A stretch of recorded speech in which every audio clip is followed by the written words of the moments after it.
Treasure Hunting Weekend mga katiyats. Kami ngayon ng aking Surigao San Jr. ay papunta sa familiar na lugar sa inyo. Ito yung kambal na suso. Ayun, no? Kambal boobs yan na bundok. At ang bundok na yan ay marker for treasures. Pero hindi yan ang aming puntahan. Napadaan lang. Pero yung bundok na yon, kapag tagarian kayo, ayan, ay pwede nyong mahanap ang kayamanan dyan mismo, dyan sa tuktok ng dalawang bundok. So kambal yan, ibig sabihin dalawang kayamanan ang nakabaon. Well, ito talaga ang gusto ni Surigao San Jr. kapag pupunta dito ay merong nakahandang snacks. So ayan, oh, masaya ang muka. Sarap. At maraming salamat sa nagganda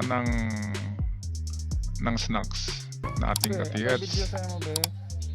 Okay, at narito na kami sa bundok. Pag-hoodie. Akyat na, ayan. Sinasanay ko ito kasi bilang na ating mga oras, mga katiyats. At sana ay merong susunod sa ating mga yapak. At sana hindi magkagulo rin ng buong mundo. Kasi kung mangyari yun, wala na tayong hukain pa. Okay na ba na mga taga dito? Okay lang po. Ito ay medyo paakyat din na bundok. Mataas to na bundok.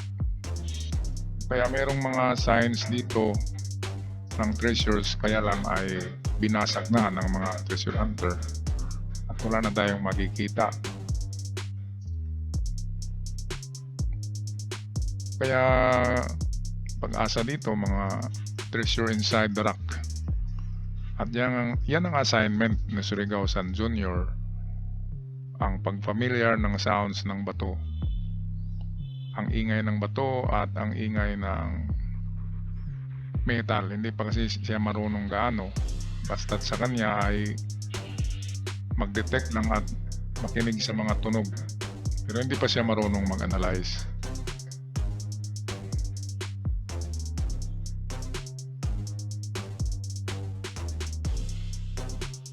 Okay, ang kwento ng lugar na ito mga katiyats ay meron ng dalawang nakahukay daw dito.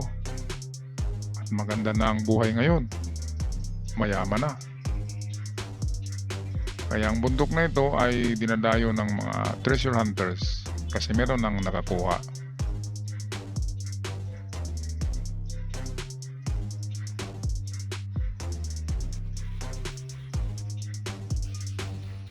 Okay, so narito na kami ngayon.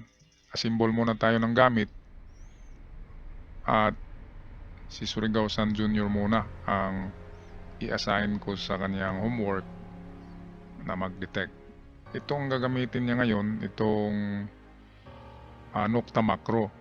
Gawa ng Turkey. Nokta Macro Geotech LED system. Nabili ko yan sa Bourbon Electronica. At ngayon ang mga Nokta Macro ay natulad ng ganyan ay mayroon ng scanner. Meron siyang kasamang display na makikita nyo na 3D. Okay, kaya kung bibili kayo ng mga scanners ay sa suking tindahan na natin sa Bourbon Electronica. Tawagan nyo lang si Roniel Bourbon para sa kahit anong tanong tungkol sa mga detectors at scanners. At sasagutin niya kayo ng sagot na maganda. Okay? At may mga advices pa kung anong akma na mga gadget para sa inyong budget. Okay, so ito yung kanyang number, 0975-6675-030.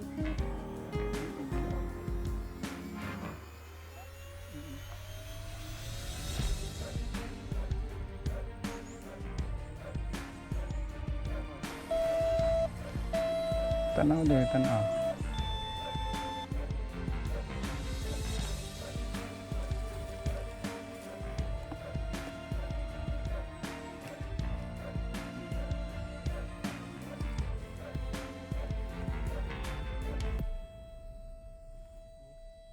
Dire.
Relax na.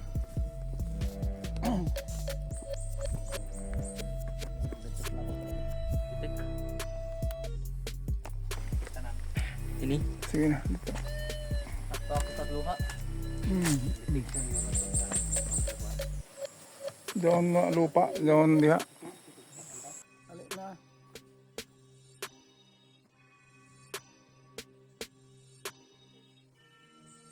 Hinay.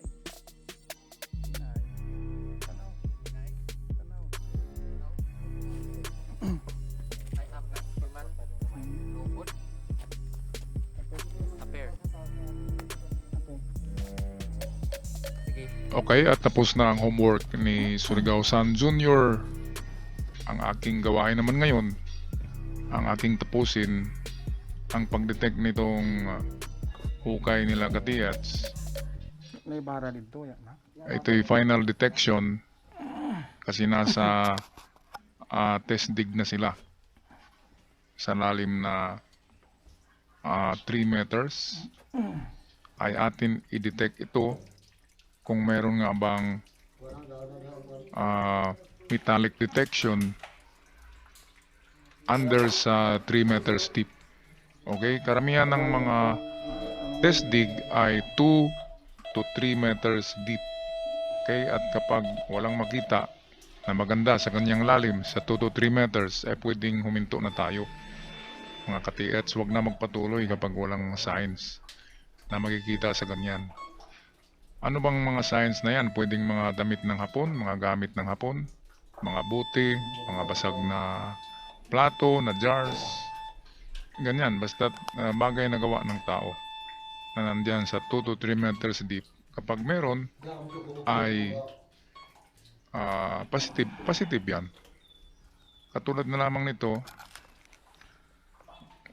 okay, noong nasa 3 meters pa ay medyo maganda ang mga signs.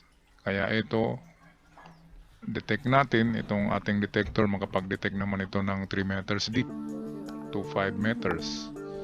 Depende sa sensitivity. So, pwedeng pag merong ma-detect na mas malakas na detection kaysa minerals, ay pwedeng yun na yung hinahanap.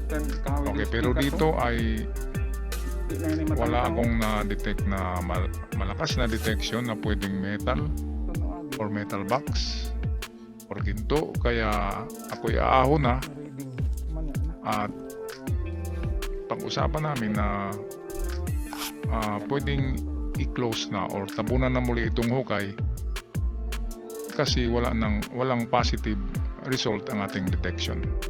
Hanggang sa muli mga katiyat, sa pagpapaalam. God bless us all.